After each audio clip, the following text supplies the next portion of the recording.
A dim winter dusk settles over the city. The streets glisten with slush and frost. Neon shop signs flickering in the damp air. Exhaust fumes curl upward from passing buses, vanishing into the gray smog above. The kind of night where even stray dogs hide under rusting stairwells. Daniel Carter, 35, trudges down the cracked sidewalk, his worn leather jacket pulled tight. His boots crunch over the ice as the wind cuts through the alleys like a knife. He's on his way home after a double shift at the shipping docks. His eyes are heavy. His shoulders sag. In his pocket, he has only $12 and some change. Asterisk under the dim halo of a street lamp, the small figures sit huddled against a graffiti-covered wall. Their knees are drawn to their chests, arms wrapped tight. The older one looks maybe 11. The younger barely 7. Both are wrapped in thin, torn sweaters. Their breath forms pale clouds in the air, but their faces remain eerily still. No crying, no begging, just watching. Daniel slows, frowning. Most street kids in this part of town would have a cardboard sign or be digging through trash bins. But these two just sit there, motionless, silent. Daniel, you girls lost. The older one tilts her head, her dark hair spilling into her eyes. Her voice is soft for the howling wind. Older girl, hungry. That one word is like a hook in his chest. Medium shot, action and setting. Daniel exhales, glancing down the street. He could keep walking, pretend he didn't see them. That would be the easier thing. The docks barely pay him enough for rent and cheap groceries. Feeding strangers isn't in his budget, but he looks again at their thin arms, at the younger girl's trembling lips. Something inside him refuses to let him walk away. He crouches down, his knees creaking. Come on, there's a diner a couple blocks down. Let's get you something warm. The older girl studies him for a moment longer before nodding once. She helps the younger one up, who clutches her sister's hand so tightly her knuckles turn white. They walk in silence through the wet streets, Daniel taking the outside to shield them from traffic spray. Neon lights flash over their faces, green from a pharmacy sign, red from a late-night liquor store. The younger one keeps glancing at him, as if studying every move he makes. Not fearful, exactly, more curious. The bell over the door jingles as they step inside. The place is nearly empty, just the smell of fried onions and the faint hum of an old jukebox in the corner. Warmth hits their cheeks instantly, and Daniel feels the stiffness in his fingers begin to ease. They slide into a booth, the older girl taking the seat by the wall. Daniel signals the waitress, a tired woman in her 50s. Daniel, 3 hot chocolates, to grilled cheese, and a large bowl of chicken soup, please. As the food arrives, the girls eat in silence, but with astonishing speed, like they've been holding back for hours. Daniel smiles faintly, taking small sips of his drink and pretending not to notice how hungrily they're devouring each bite. Halfway through the meal, the younger one finally speaks. Younger girl, you're different. Daniel chuckles. Different how? She looks at her sister, then back at him. You don't ask where we came from. Asterisk. The older one shoots her sister a sharp glance, a silent warning. Daniel senses something unspoken here, something he doesn't understand, but he lets it slide. They finish their food, and he gives them his scarf and gloves before walking them back to where he first saw them. As they reach the alley, the older girl pauses, her eyes now visible in the streetlight seem wrong. Not frightening, but mesmerizing. Flecks of silver swirl faintly in her irises, as if tiny stars were trapped inside. Older girl, one day, we will return this kindness. Daniel laughs softly, waves, and walks away. He doesn't look back, but behind him, the 2 girls step into the shadows and vanish. The camera drifts over a quiet suburban neighborhood at dawn. Frost still clings to rooftops, and a pale winter sun begins to push through low clouds. The street is lined with modest homes, peeling paint, sagging fences, mailboxes with tilted posts. Daniel Carter's small 1-story house sits at the end of the block. It's the same house he's lived in for a decade. Faded blue siding, a cluttered front porch, and a half-dead maple tree in the yard. Inside, Daniel sits at his kitchen table with a chipped mug of coffee, scanning a worn newspaper. His hair has a few streaks of gray now, and there's a deeper set to his eyes, the look of someone who's lived quietly, but carried invisible weights. At first, it's just a low hum. Daniel doesn't notice. The coffee steam curls lazily upward. Then the hum deepens, resonating through the floorboards. The newspaper trembles slightly. Daniel frowns, sets his mug down. The humming grows louder more, like a vibration in his bones than a sound in his ears. A shadow passes over the street, blotting out the sun. Birds erupt from the maple tree, scattering in all directions. A ship descends. Not a plane, not a helicopter. This thing is wrong elegant, like liquid metal frozen in motion. Its surface ripples faintly, catching light in strange, impossible patterns. No wings, no engines, just hovering. Utterly silent now except for a faint chime that seems to come from nowhere and everywhere at once. It lowers slowly until it hovers just above Daniel's front yard, dwarfing the entire house. Daniel steps onto his porch, his flannel shirt still half-buttoned, coffee mug in hand. His expression flickers between disbelief and pure confusion. Neighbors are starting to step outside, phones in hand, some filming, some just staring. A few kids gape from behind their parents' legs. On the underside of the ship, a seam appears, glowing with a soft amber light. It widens into a ramp that lowers to the ground without a sound. The figures emerge. They are tall, now elegant, draped in flowing garments that shimmer like spun silver. Their faces, human enough to pass at a distance, but their eyes still hold that swirling starlight Daniel saw years ago. It's them, the orphan girls. The older one, now fully grown, smiles faintly. Daniel Carter, 10 years have passed since you gave us warmth when we had none. The younger one steps forward, her voice soft but resonant in a way that seems to vibrate in the air. We have returned, as promised. Medium shot, gift revealed behind them, inside the ship. Glimpses of impossible technology gleam walls that shift like water. Floating platforms carrying crystalline devices, and at the center, something resembling a throne made of living light. The older one gestures to the ship. This vessel is yours. Daniel just stares, blinking slowly. Mine. Why? The younger one smiles in a way that's both warm and unsettling. Because, Daniel Carter, humanity's place in the galaxy is about to change, and we choose you to open the door. The camera pulls back slowly, the ship towering over the small house, neighbors frozen in shock as the first snowflakes of the day begin to fall. The camera glides forward through a thick, glittering mist spilling from the open ramp of the ship. Each wisp seems to carry its own faint glow, as if even the air inside this vessel is alive. Daniel stands frozen at the base of the ramp. His coffee mug is still in his hand, but steam no longer rises, it's gone cold. His gaze shifts between the two women and the impossible craft above him. The older woman extends her hand. Step inside, Daniel Carter. It's time you saw what you gave us. The ship hums with a tone unlike anything on Earth, not mechanical, but organic, like a deep whale call resonating in every direction. Subtle chimes answer from somewhere deep within. Daniel glances over his shoulder at the growing crowd. Neighbors are murmuring, phones raised. Some lips streaming, some too stunned to move. The police haven't arrived yet, but sirens echo faintly. In the distance, why me? He asks quietly. The younger woman's answer is simple, because you were the first to see us, not as strangers, but as children. Daniel's boot touches the ramp. It feels warm, almost like skin. The moment his weight settles, the world outside muffles, as if he stepped through an invisible curtain. Inside, the corridor curves upward like the inside of a seashell. The walls ripple with faint light patterns, shifting as if responding to his presence. Strange, delicate structures, half technology, half sculpture, line the walls. Interior revelation. The heart of the ship. The older sister leads him into a vast chamber with a high, domed ceiling. In the center floats a crystalline sphere, the size of a car, rotating slowly, each facet glowing with shifting constellations. This is the heart, she says. It listens. It remembers. Daniel steps closer. As his reflection bends across the crystal surface, he hears faint whispers, not words, but impressions, memories of that cold night a decade ago. The smell of soup, the crackle of his old space heater, the sound of small, tired voices saying, "Thank you." Subtle twist. The memory trade when you fed us, the younger sister says. You gave us more than warmth. You gave us an anchor in this world, in our culture. That creates a bond, one that must be honored. Daniel frowns. Honored. How? She leans forward, her voice dropping. By making you part of something far greater and far more dangerous than you can imagine.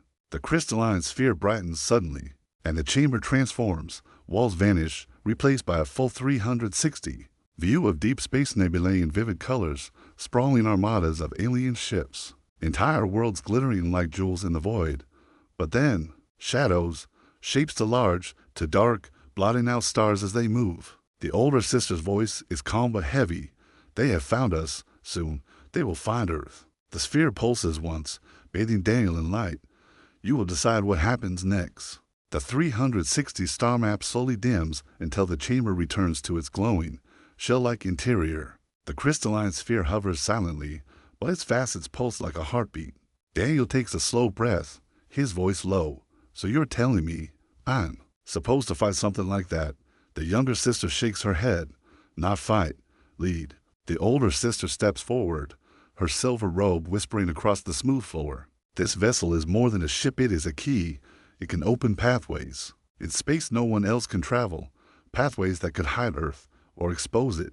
Daniel runs a hand through his hair. I'm not a soldier. I'm not a leader. I fix boilers and unclog drains. The younger sister's voice is soft, almost like she's speaking to a child.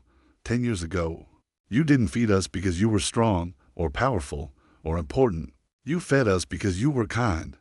That is the only qualification that matters. The crystalline sphere brightens, and suddenly images flicker across its surface Earth's oceans. Forests, cities, and then flashes of fire, alien shadows moving. Through burning streets dot the older sister's tone hardens. There are others like us scattered across the stars, hidden, hunted, together. We can form an alliance to protect not just our people, but yours. Without you, they will not come. Daniel stares at the images, his jaw tight. And if I say no, the sphere dims. The younger sister looks away. Then Earth will face what is coming, alone. Daniel paces slowly, the muffled sound of his boots echoing in the chamber. His mind is a storm, memories of quiet dinners, fixing leaky roofs, feeding strays, a life that never brushed against anything big. But then, he remembers the small, hungry girls sitting at his kitchen table on a snowy night. The way they looked at him not as a stranger, but as if they already knew him. He stops pacing, looks at the sisters. If I do this, if I step through that door, there's no going back, is there? The older sister shakes her head slowly. Once you open the path, Daniel Carter, you will be bound to it for the rest of your life. Daniel exhales through his nose, almost a laugh, but without humor. Guess I better grab my coat. The younger sister smiles, relief flickering across her face. Then we begin. The crystalline sphere pulses brighter than ever, sending ripples of light racing along the chamber walls. Somewhere deep in the ship, a resonant chime echoes like the sound of 1,000 bells struck at once. The ramp seals behind them with a whisper. The ship tilts upward, and Earth begins to fall away beneath Daniel's feet. The chamber lights shift from soft gold to deep blue, the pulse of the crystalline sphere quickening. The sisters exchange a glance, a silent signal Daniel doesn't understand, but feels. Brace yourself, the older sister says calmly, her voice carrying no urgency, but an undeniable gravity. Daniel grips the nearest railing, warm and alive under his hands, while trying to keep his eyes on the sphere. The ship hum deepens into a sound he can feel in his bones. The walls around them ripple, as though reality itself is folding inward. The younger sister steps closer to him. Don't look away, Daniel. The first jump is always the hardest. The crystalline sphere blossoms open like a flower of pure light. From its heart, a single beam lances upward, and the dome above them turns transparent. Below, the curve of Earth shimmers against the blackness. White clouds swirl over blue oceans. City lights glint faintly in the shadowed hemisphere dot. It's beautiful, and suddenly, unbearably fragile. The sphere pulses once, and the stars outside stretch into thin white lines. Then, a thunderless crack ripples through space, and the entire universe collapses into a tunnel of impossible colors. Daniel's stomach flips. His heartbeat stutters. The walls seem to melt, showing flickers of other places' icy moons. Green oceans, burning skies flashing faster than thought. His fingers dig into the railing. How is this even possible? The younger sister finishes. Because you opened the path. The tunnel vanishes as abruptly as it appeared. They emerge into a starfield unlike anything Daniel has ever seen. A colossal nebula burns in red and gold, its tendrils stretching across half the sky. Between its clouds, hundreds of ships drift, some shaped like gleaming arrows, others like organic sea creatures. Lights pulse along their hulls, patterns that seem almost like language. The older sister's voice is soft, but edged with pride. Welcome to the sanctuary fleet. Daniel takes a step forward toward the dome's glass. His reflection ghosted against the view. So all these are your people? The younger sister shakes her head. No, they are our people, from every world the shadow has touched, and every world that has resisted. The crystalline sphere hums again, but now the tone is deeper, more resonant, almost like a bell calling to a congregation from the ships ahead. Lights begin to flash in reply. The older sister turns to him with a faint smile. They know your name already, Daniel Carter, the man who fed the lost children. Daniel stares at her, half in disbelief, half in something else, something stirring in his chest he hasn't felt in years. And somewhere far beyond the nebula, a shadow moves. The alien fleet fills the view like a living constellation as the ship glides toward its center. Daniel notices the patterns in their formation, concentric rings, like ripples around a stone. In the center of it all floats a colossal structure, part space station, part cathedral, its sweeping arches encrusted with light, its surface carved with symbols that shimmer faintly even in the darkness. The younger sister speaks quietly. This is the council spire. Here, all voices meet. The ship glides toward a crescent-shaped docking bay, guided by shimmery beams of pale blue light. The airlock opens with a whisper. Warm air greets them, carrying scents Daniel can't place, sweet and metallic, like rain on strange soil.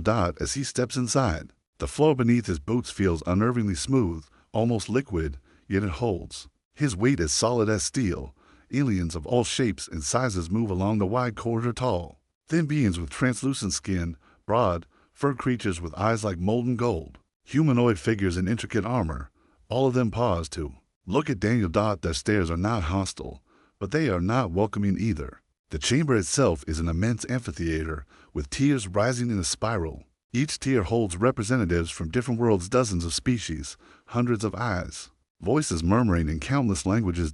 In the center is a circular platform, lit from beneath, the floor a glassy surface reflecting the starlight above. The older sister leads Daniel to the center.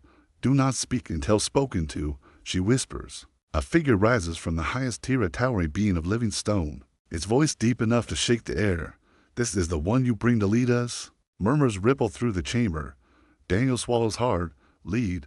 Nobody told him lead. Another representative, a sleek, insectoid being with 6 jointed arms, leans forward. He smells of fear, and soil, and mortality. The older sister's voice rings out, calm but firm. He smells of earth, and he carries a debt unpaid for 10 years. The stone giant tilts its head. If he is to stand with us, he must face the trial of origin. Before 3 cycles pass, the chamber erupts in layered voices, some protesting, others calling agreement. Daniel glances at the sisters, his voice low. Trial? What trial? The younger sister answers without looking at him. The kind where failure is permanent. The council chamber quiets as the giant raises a massive hand. It is decided. The human will be tested. Daniel feels the weight of 1,000 alien eyes on him, but when he glances at the younger sister, he sees something unexpected, a small, almost secret smile, and suddenly, he wonders if she's been planning this all along. Daniel's footsteps echo against the polished corridors of the council spire. The sisters flank him on either side, silent, their robes whispering against the floor. The younger sister finally speaks. The trial will show you yourself. I already know myself, Daniel mutters. No, the older sister says evenly. You know the man you think you are. They step into a chamber where the air feels heavier, almost charged. At its center stands a ring of obsidian-like stone, floating inches above the floor, runes crawling across its surface like living things from the shadows. A new figure emerges, a tall, angular being of shifting metal plates, its face a smooth mask without features. Human Daniel Carter, it intones, you will enter the gate of origin. Inside, no one may follow. You will face the memory that shapes your soul. The younger sister leans close. Whatever you see, it cannot hurt you unless you let it. The floating ring hums. Light spills from its center, bending inwards until it becomes a swirling vortex. Daniel steps forward. The light pulls at him, not violently, but insistently, like a tide. He glances back at the sisters. They do not move, but both are watching him with unreadable expressions. Then the light swallows him whole. Daniel opens his eyes to find himself standing in a narrow alley, slick with rain. His breath catches. He knows this place. The air smells of wet concrete and garbage. Neon signs buzz overhead, their light reflected in puddles. And there at the far end, small girls huddled together, soaked to the bone, shivering. No, Daniel whispers. This was that night. The night he gave them the food. The night everything changed. Only, something's wrong. The girls are not looking at him. They are looking past him, eyes wide in fear. A shadow moves at the alley's mouth, a tall, angular figure with glowing eyes. Its limbs are too long, its movements wrong. Daniel realizes, with a jolt of horror, that it's not human. The rain around it bends away from its body. Daniel steps between the creature and the girls, heart hammering. Stay away from them. The thing tilts its head, the sound of grinding metal echoing in the rain. You changed the path. It says, voice like a broken radio. You will undo it now. Daniel clenches his fists. He remembers every choice he didn't make in life, every chance he walked away from. Not this time. The rain slows, then stops, each droplet hanging in the air. The alley twists, bending into impossible shapes. The girls dissolve into light, leaving only the creature and Daniel. The creature's eyes flare, then it lunges. Daniel doesn't move. He feels the fear, but he doesn't yield. The moment the thing touches him, it shatters into 1,000 shards of glass, which swirl upward into darkness. The alley fades. Daniel stumbles back into the obsidian ring's light, breathing hard. The trial keeper stands exactly where it was, unmoving. You did not run. It says simply, you are accepted. The sisters step forward. The younger one's expression is proud, though she tries to hide it. You've taken your first step into our war, the older sister says. And far away, deep in space, the shadow that hunts them all shifts and smiles. The council spire's observation deck is a cathedral of glass and steel, curving outward into the void.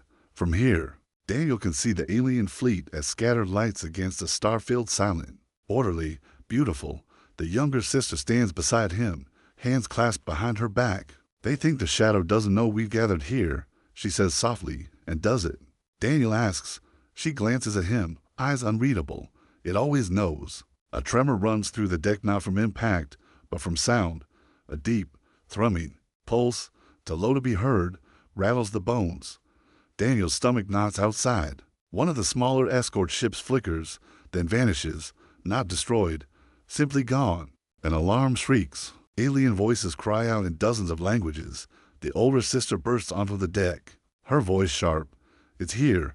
Through the glass, Daniel sees it at first. Nothing but a darker patch against the darkness of space. Then it moves, unfolding. Like wings made of shadow, 100 pinpricks of white glare from within its form, eyes, or stars. Or both. It passes through a cruiser without touching it. Yet the cruiser bursts apart like glass dropped from a height, scattering into the void. Ships scramble to form defensive rings, fiery beams of impossible colors, but every strike bends away before hitting. A hairline crack snakes across the glass wall of the observation deck. Move, the older sister shouts. Before they can react, a spear of black mist drives through the crack, spiraling into the room. It solidifies into a long-limbed figure, the same kind Daniel saw in the trial, only now. It's not a vision. The creature moves like liquid shadow, dodging plasma bolts and alien blades alike. It lunges for the younger sister. Daniel grabs the nearest weapon, a polearm of alien design, its edge humming with blue fire, and swings. The blade cuts through the creature's arm, which dissolves into smoke, then reforms instantly. The younger sister shouts something in her language. The older one drags Daniel toward a side door. You can't kill it here, she says. We have. To reach the core, they sprint through curving corridors, alarms wailing overhead.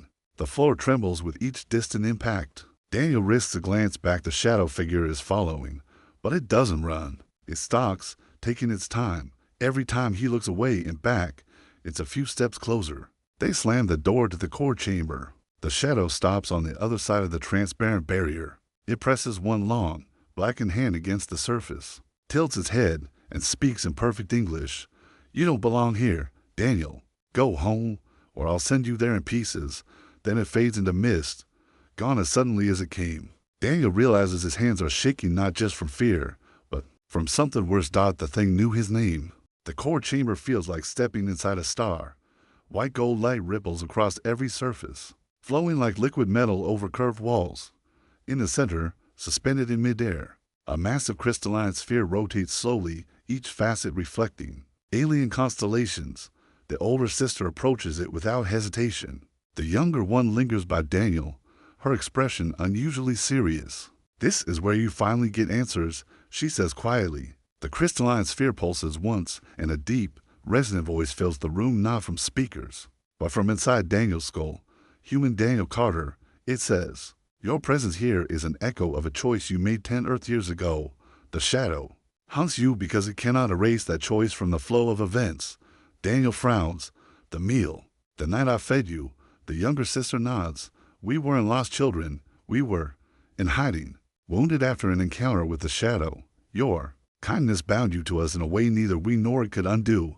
The core shifts its light, projecting an image above them. Daniel sees that rainy alley again, but from above, as if the whole city were transparent. The girls are glowing faintly the moment he hands them the food. A strand of golden light connects him to them, pulsing like a heartbeat.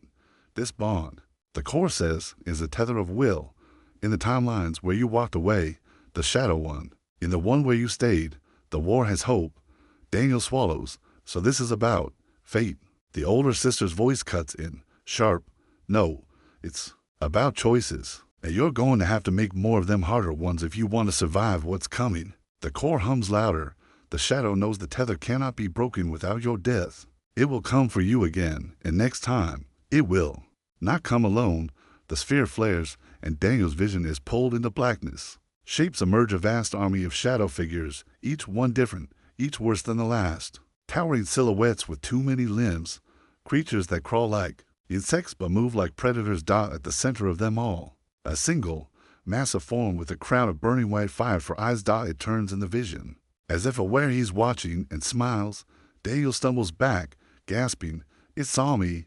It always sees." The younger sister whispers, the core's light fades, and the room feels heavier, as though the truth itself has weight. The older sister turns to Daniel. "You wanted to know why it's after you? Now you know. The question is, will you run, or will you fight?"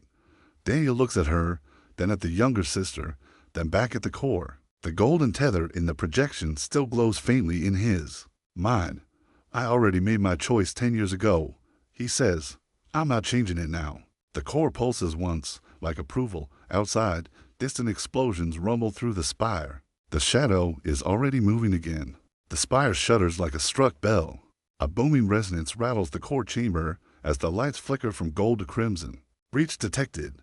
Outer ring compromised." The core's voice is calm, but the alien sisters are not. The older one snaps open a holo display. Red icons flood across it like a spreading infection. It's not just the shadow. It brought a swarm through a wide viewport. Daniel sees the impossible, the endless black of space filling with movement.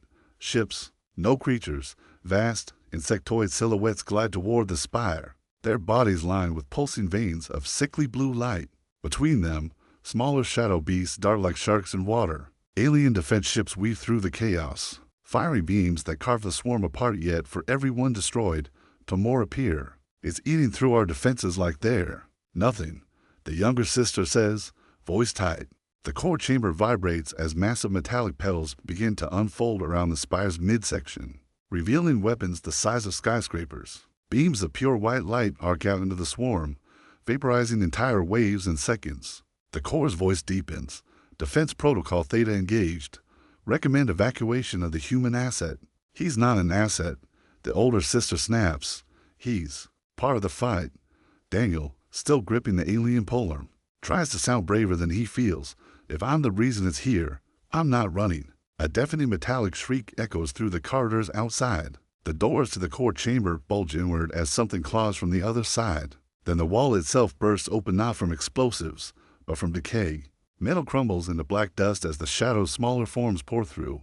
They're like living smoke with a hint of claws and teeth, flickering in and out of shape. The younger sister pulls the slender pistols from her robes, each shot turning one of the creatures into vapor. The older one channels a wave of shimmering energy from her hands, sweeping entire clusters back. One creature slips past, rushing Daniel. Instinct takes over. He thrusts the polearm forward, and the blade ignites in searing blue light. It pierces the shadow beast's chest, and the thing lets out a scream so loud it makes his ears bleed before vanishing into ash. Daniel is left breathing hard, the weapon humming in his grip. "Guess I'm in it now," he mutters. The creatures suddenly part, like water before a ship. and then it steps through the ruined wall. The same tall figure from the observation deck, all flowing darkness and burning eyes. But this time, it's smiling. Still here, Daniel, it says, almost amused.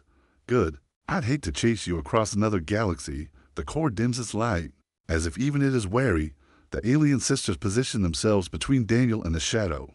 But it ignores them. Its gaze is locked on him alone. You can't kill me, it says. But you can make this hurt. It raises one clawed hand, and the chamber plunges into total darkness except for the burning white of his eyes. The duel is about to begin. The core chamber vanishes in absolute black. The only light comes from the white fire eyes of the shadow, and the faint blue hum of Daniel's polar. The air feels heavy, thick like it's resisting every breath. The sisters move fast, circling the flank, but the shadow's voice cuts through the dark like a whisper in his ear. They can't save you, only your fear can. Without warning, it strikes. A blur of claws and shadow. Daniel barely raises his weapon in time, the impact jolting through his entire arm. Sparks fly as alien metal meets something older than steel. He pushes back, forcing the shadow to retreat a step. It tilts its head, almost curious. Not bad. For a meat-born thing, the older sister fires a blast of golden energy into its flank, staggering it. The younger one dives in with twin pistols, each shot hissing through the air, leaving streaks of silver light. But the shadow twists around them like smoke, ray-forming in places they're not aiming. Daniel realizes something. The polar isn't just reacting to him, it's teaching him. Each movement he makes flows into the next, strikes chaining like steps in a dance. His breathing slows, focus sharpening to a razor's edge. When the shadow lunges again, Daniel sidesteps instead of blocking, the blade grazing across its side.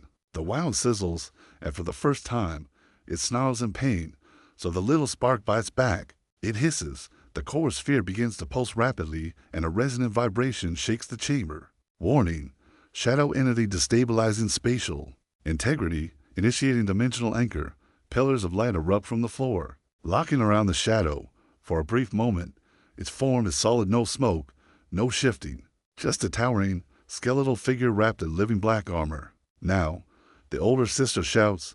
Daniel charges. Every muscle screams. Every instinct tells him to run. But he plants his feet and drives the blade straight into the shadow's chest. A shockwave of light blasts outward, flinging smaller shadow creatures into dust. The shadow's burning eyes widen, less in fear, more in recognition. It's you. It breathes. The one who. Then the core's light detonates. Daniel wakes seconds or minutes later, coughing. The core chamber is half ruined, walls cracked, alien glyphs flickering weakly. The shadow is gone, but the golden tether in his mind still pulses. The older sister kneels beside him, her armor scorched.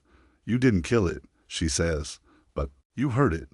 Badly. The younger one smiles faintly, and now it knows you're not prey anymore. Closing hook. The war isn't over. Daniel pushes himself up, the polearm still in his grip. He feels different, heavier somehow, but also sharper, more awake. So what now? He asks. The older sister glances toward the viewport, where distant alien worlds shimmer beyond the spire. Now, we take the fight to it. The core hums faintly, in agreement, and outside, alien fleets begin to regroup. The war has officially started. The battle's echoes have faded, but the spire groans like a wounded animal. Alien architecture once pristine now lies cracked and glowing faintly in the dim emergency lights. The deep hum of the core has slowed to an almost heartbeat-like rhythm, as though it too needs to recover. Daniel walks through the damage, boots crunching over shards of crystal and alien alloy. The polearm rests in his hand, its glow subdued, almost asleep. Every step feels heavier now, not from exhaustion, but from the weight of what's ahead. In a large, shattered atrium, alien civilians huddle in clusters.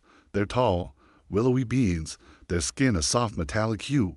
Some have luminous streaks running down their faces, tears. Daniel realizes. The younger sister kneels beside a small alien child, offering her a fragment of glowing crystal. It hums softly in the child's hands, calming them. The older sister is talking with what looks like a commander, her tone sharp, but not unkind. Daniel notices eyes following him, cautious, uncertain. He's not just the outsider now. He's the one who stood against the shadow and lived. Later, in what remains of the spire's observation deck, Daniel leans against the shattered railing, watching the alien fleet drift like silver fish in the darkness. The younger sister joins him. Carrying 2 mugs of something that smells faintly like cinnamon and ozone. You're quiet, she says. Trying to process, Daniel admits. 10 years ago, I was fixing cars in a garage. Now I'm apparently the Shadow's personal problem. She sips her drink. You think this is a burden, but the truth is, it's a rare thing the universe doesn't often choose humans for its wars. When it does, it's because they're too stubborn to lose. Daniel smirks faintly. That's one way to put it. The older sister approaches, her armor repaired, her expression unreadable. The fleets have agreed, she says. They'll follow your lead. Not because you're a commander, but because they believe the Shadow fears you. Daniel raises an eyebrow. Fears me, or fears what I represent. She doesn't answer directly. Instead, she points to the void beyond the viewport. Stars glimmer, like scattered embers. Tomorrow we move. But tonight, we remember why we fight. The three of them stand together as the alien sky burns faintly with the aurora of a dying battle. They raise their mugs. To those we've lost, the older sister says to those we'll save. The younger adds. Daniel looks at both of them, then out into the darkness where the Shadow waits. And to making sure it never takes another soul again, the mugs clink softly. Outside, the first ships begin to rearm. Tomorrow, the war begins in earnest. Far away, in a place where light cannot reach, the Shadow sits upon its throne of bone and black stone. It touches the wound Daniel gave it, and for the first time in eons, it feels the faintest trace of doubt. It whispers his name into the void, and the void whispers back. The hangar is alive with motion. Engineers in flowing metallic robes work alongside armored soldiers, loading sleek starships with shimmering energy cores. The air hums with the charge of jump drives, preparing for war. Daniel walks toward the flagship. The Virelia's hold a mix of ancient alien craftsmanship and modern battle modifications. The Polarm rests magnetically on his back, humming faintly as if it knows it's going to be used again. The younger sister jogs up beside him, grinning despite the tension. You ready for this? She asks. No, Daniel admits with a half smile. But I'm going anyway. Inside the Virelia's command deck, holograms fill the air maps of unknown star systems, tactical overlays, and a pulsing red mark representing the Shadow's forward base. The older sister addresses the fleet commanders. We strike fast, we strike hard, and we cripple its expansion route before it can recover from the Spire attack. One alien commander clicks his jaw in disapproval, and if the Shadow itself is there, Daniel steps forward. Then we make you regret showing up. The room goes silent for a beat, then the commanders nod. The moment the jump sequence begins, Daniel grips the railing. Space outside folds inward, stars stretching like molten silver threads before collapsing into a tunnel of blue and violet light. The ship hums like a living thing, every panel vibrating. He's not sure if it's adrenaline or fear, but his chest feels tight. The sisters stand beside him, their eyes fixed ahead. No words are needed. The next few hours will decide whether this alliance survives. The fleet bursts from hyperspace into chaos. The Shadow's forces are already waiting, black, jagged warships that look grown, not built. Moving in eerie silence, they block the approach to a massive, pulsating rift in space, the Shadow's gate. All ships open fire. The older sister commands. The void lights up. Lances of gold, silver, and blue energy slice across the darkness, tearing into the Shadow's ships. But for every one destroyed, two more seem to emerge from the gate. Daniel's ship latches onto one of the Shadow's cruisers with magnetic harpoons.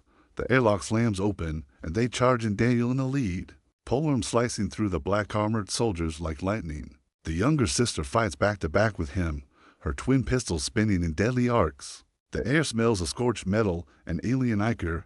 They cut their way toward the control core, their boots thudding on living metal floors that pulse faintly underfoot, as though the ship itself is alive. Meanwhile, the older sister leads the main fleet in a concentrated barrage against the rift's stabilizers. Explosions ripple across the Shadow's gate, its edges warping and flickering. The unnatural darkness beyond begins to shrink, but a deep, guttural roar rolls through the void, a sound felt more than heard. The Shadow is coming. From the heart of the gate, the Shadow's form begins to emerge, vast, multi-limbed, and wreathed in a storm of screaming darkness. Even the strongest ships in the fleet seem to shudder at its presence. Daniel grips his weapon tighter. Round two, he mutters. The Shadow's burning eyes lock on him. The enemy cruisers' corridors are collapsing around them, ripped apart by the ongoing space battle outside. Sparks rain from ruptured conduits. Walls pulse and twist like muscle fibers, contracting in pain as the ship dies. Daniel and the younger sister push forward toward the control core until the temperature drops. Not from a coolant leak, but from something else. Shadows begin to crawl up the walls, stretching unnaturally, merging into a swirling darkness that blocks their path. From within, it steps out towering, multi-limbed, its black armor dripping like oil. The shadow, its voice bypasses sound entirely, vibrating inside Daniel's skull. You survived once, human. You will not again. Daniel tightens his grip on the polearm. Funny. I was thinking the same thing about you. The younger sister raises her pistols, but Daniel motions for her to fall back. This time, he wants it one-on-one. She hesitates, then nods and retreats to cover. The shadow moves first to blur. Of black mass and claws, Daniel sidesteps, the polearm's blade igniting in a searing arc that slices one of its limbs. It roars, the sound rattling the metal underfoot. Daniel doesn't wait. He thrusts forward, forcing the shadow back step by step. Sparks erupt as the polearm clashes against the shadow's dark, bone-like weapon. Mid-swing, the polearm pulses with an unfamiliar energy gold streaked with deep crimson. Daniel feels a rush of heat in his chest, as if the weapon is drawing on his willpower directly. The shadow freezes for a fraction of a second, its many eyes narrowing. You shouldn't be able to do that. Daniel smirks. Guess no one told me the rules. The fight becomes brutal and fast. Daniel ducks under a sweeping claw, spins, and drives the polearm's blade deep into the shadow's side. It lets out a screech that makes the walls ripple, but before Daniel can follow up, the shadow grabs him with one massive hand and slams him into the wall hard enough to dent it. Pain explodes through his back, but he keeps hold of the weapon. With a roar, he drives the butt of the polearm into the shadow's chest, sending it stumbling back toward the core chamber. Daniel realizes what the shadow has been guarding, the pulsating alien crystal that powers the gate connection. Destroying it here will weaken the shadow's whole invasion path. Time to pull the plug. He growls. He charges, the polearm's blade glowing white hot, and plunges it into the crystal. Light bursts outward in all directions. The ship convulses, the core collapsing in on itself. Retreat and aftermath. The shadow, wounded and roaring, is forced to retreat into the collapsing darkness. Daniel stumbles back toward the younger sister, who covers him as they make a run for the evac shuttle. Over comms, the older sister's voice rings out. The gate is destabilizing. Everyone, pull back now. The fleet begins to jump out as the rift implodes behind them, taking dozens of shadow warships with it. As their shuttle clears the blast radius, Daniel catches one last glimpse of the shadow in the void, its form broken, but his eyes still burning. This is not over. The voice echoes in his mind. Daniel just exhales, gripping the polearm. Good. I'm not done either. Stars smear into long ribbons as the fleet tears free of the collapsing gate's gravity. The shuttle jolts violently, then stabilizes. Silence falls, broken only by the hiss of life support and Daniel's ragged breathing. The younger sister sits opposite him, clutching her pistols like lifelines. Her crystalline eyes, still glowing faintly, are fixed on him. You fought him alone, she says quietly. No one survives that. Daniel leans his head back against the cold wall. Guess I'm bad at dying. The moment they dock, medics, an armored crew swarming, the sisters step aside for a moment, watching Daniel argue with the medic about not needing a stretcher. The older sister's expression is unreadable until she suddenly steps forward and grips his forearm. You've saved more than you know, human. Daniel smirks. Call me Daniel. Human makes me feel like a science experiment. The fleet's command deck is alive with chatter, data feeds, and muted cheer, the kind you see after surviving something that should have killed you. But overlaid on every screen is the same image, the gate's destruction ripple, and the count of shadow ships lost. Daniel stands near the viewing glass, watching wreckage drift in the void. The younger sister approaches with 2 mugs of steaming liquid. It's not whiskey, she warns. Then it's a waste of a mug, he replies, taking it anyway, just as he's about to take a sip. Alarms blare. The comm officer's voice cuts through the room. Admiral, we're detecting another gate.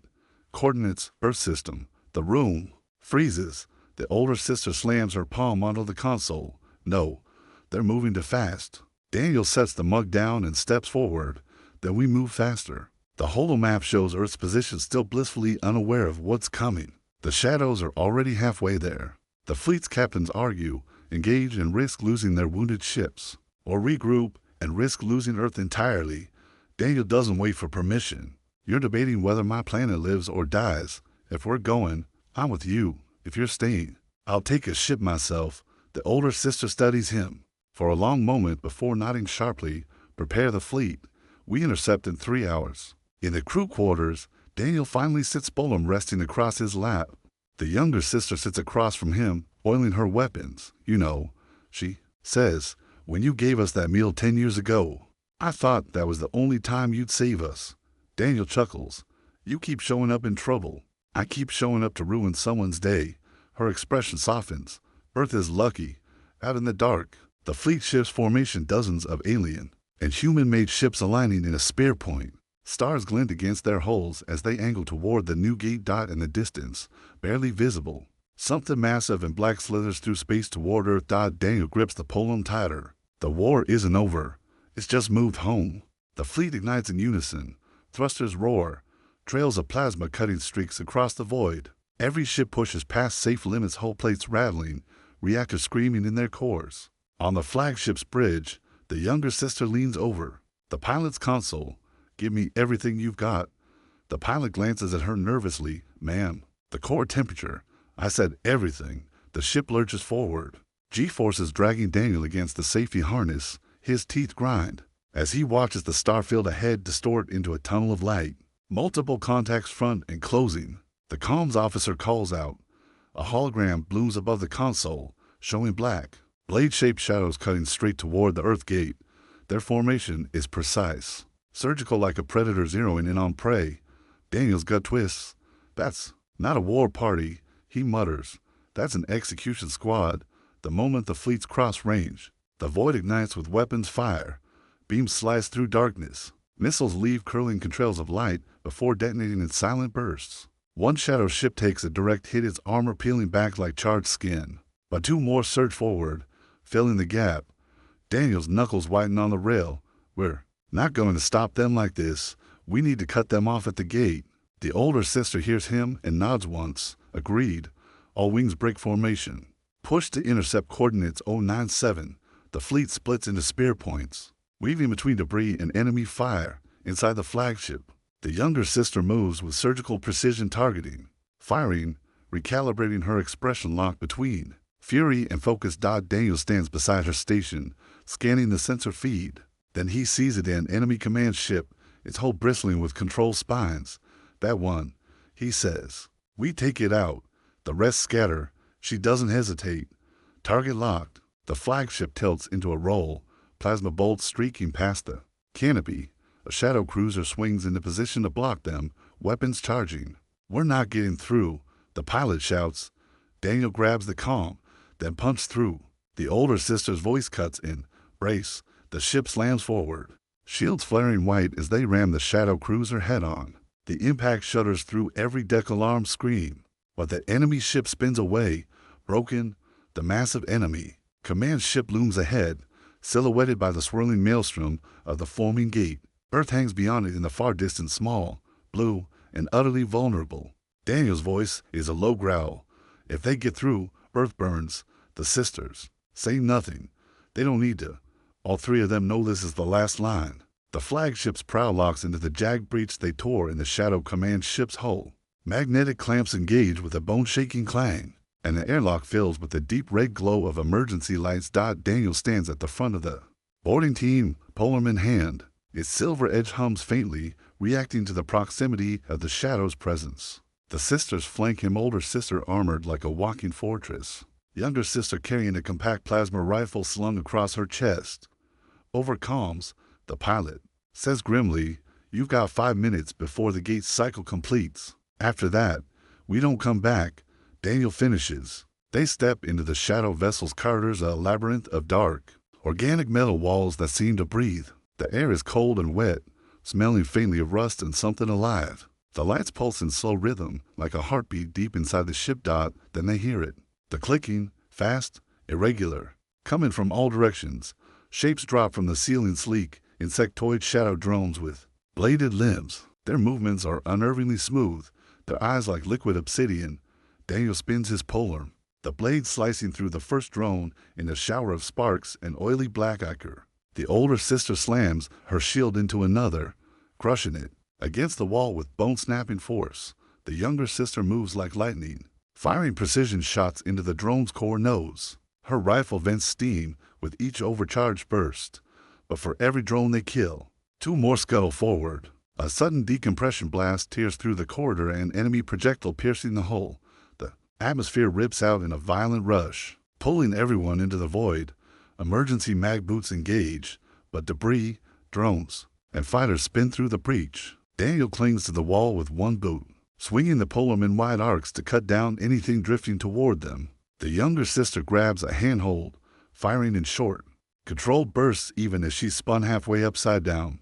The older sister braces herself in the breach, using her shield to block incoming fragments of hull. They push forward, deeper into the ship until they reach a massive spherical chamber. In the center floats the command node, a pulsating black sphere surrounded by curling spines of metal. Tendrils of dark energy link it to the gate beyond the hull.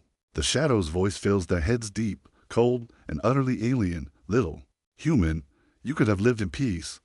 Daniel steps forward, tightening his grip on the polearm. You shouldn't have touched my home.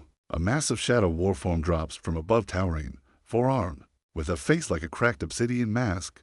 Each limb holds a different weapon, a scythe, a blaster, a shield, and a whip of crackling void energy. The fight is brutal, fast, and silent except for the clash of metal and the hiss of the whip slicing through air. The older sister meets the scythe head-on, her shield absorbing the impact with a deafening shockwave. The younger sister flanks, her rifle spitting bolts into the warform's armored joints. Daniel leaps, twisting in zero gravity, driving the polearm's blade deep into the warform's neck. The weapon screams with light as it severs whatever unholy link the creature has to the node. The warform convulses and then implodes into dust. Without its guardian, the command node trembles, its surface cracking open to reveal a blinding white light. Daniel plants the polearm into its core. Energy surges out, shredding the shadow system's dot in the distance, through the hull windows. The gate collapses in on itself in a violent implosion.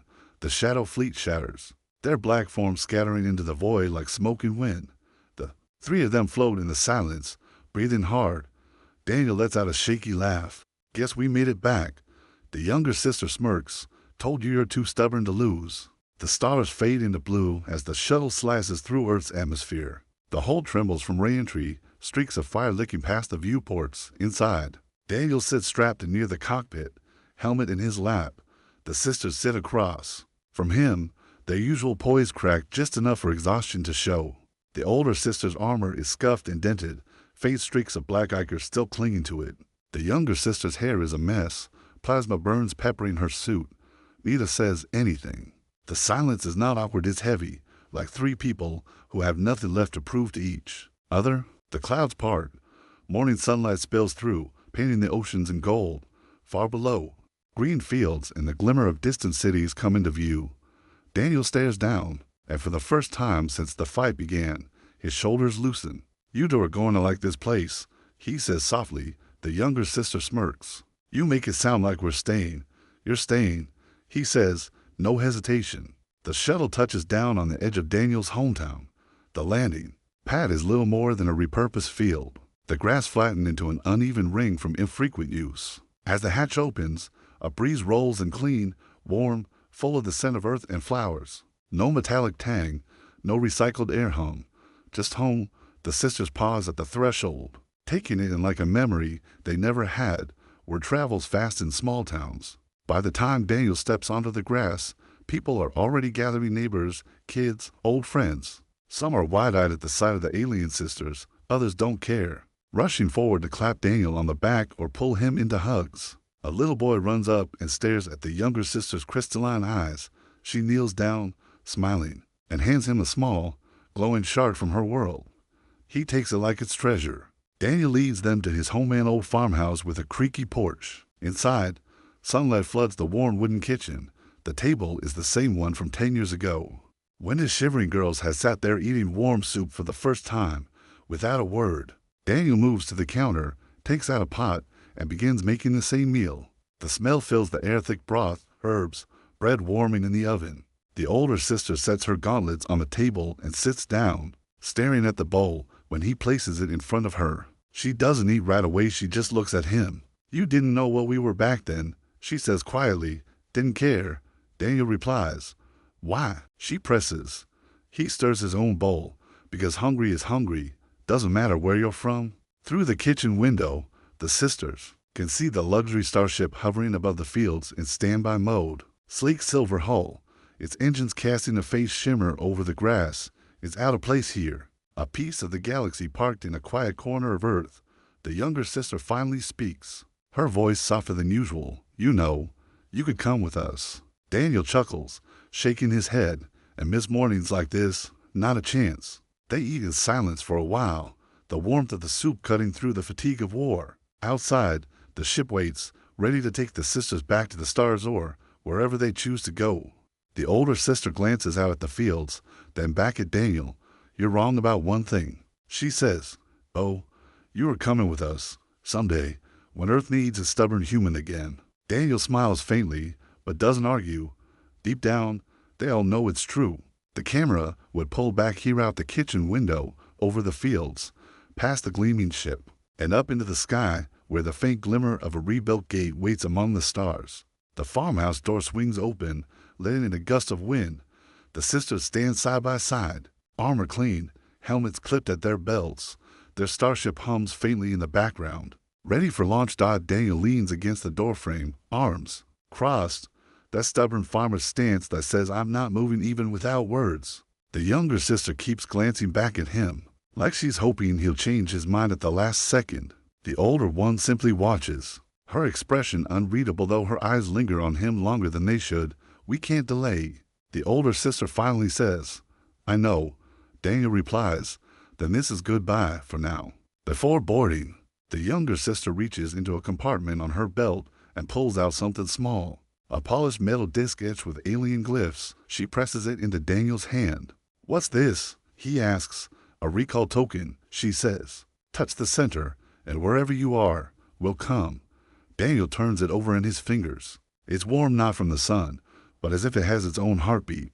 He slips it into his pocket without a word. The sisters walk toward the ship. The ramp begins to rise, hydraulic pistons hissing. Daniel watches from the porch, his hand still in his pocket, thumb brushing over the token. The older sister pauses at the top of the ramp. When the day comes, she calls down, don't hesitate. Daniel smirks. When have I ever? The ramp seals shut. Engines roar to life, kicking up grass and scattering petals into the air. The ship rises slowly, then tilts toward the horizon. Its sleek form glints once in the sunlight before streaking into the clouds, leaving only the faint ripple of disturbed air behind. Daniel stands there long after it's gone. The wind is quiet again. The fields are just fields. But in his pocket, the token's warmth refuses to fade. Night falls hours later. Daniel sits on his porch, staring at the stars. Somewhere out there, two sisters are crossing light years. Somewhere out there, trouble is already brewing again. He doesn't know when they'll call on him, but when they do, he'll be ready.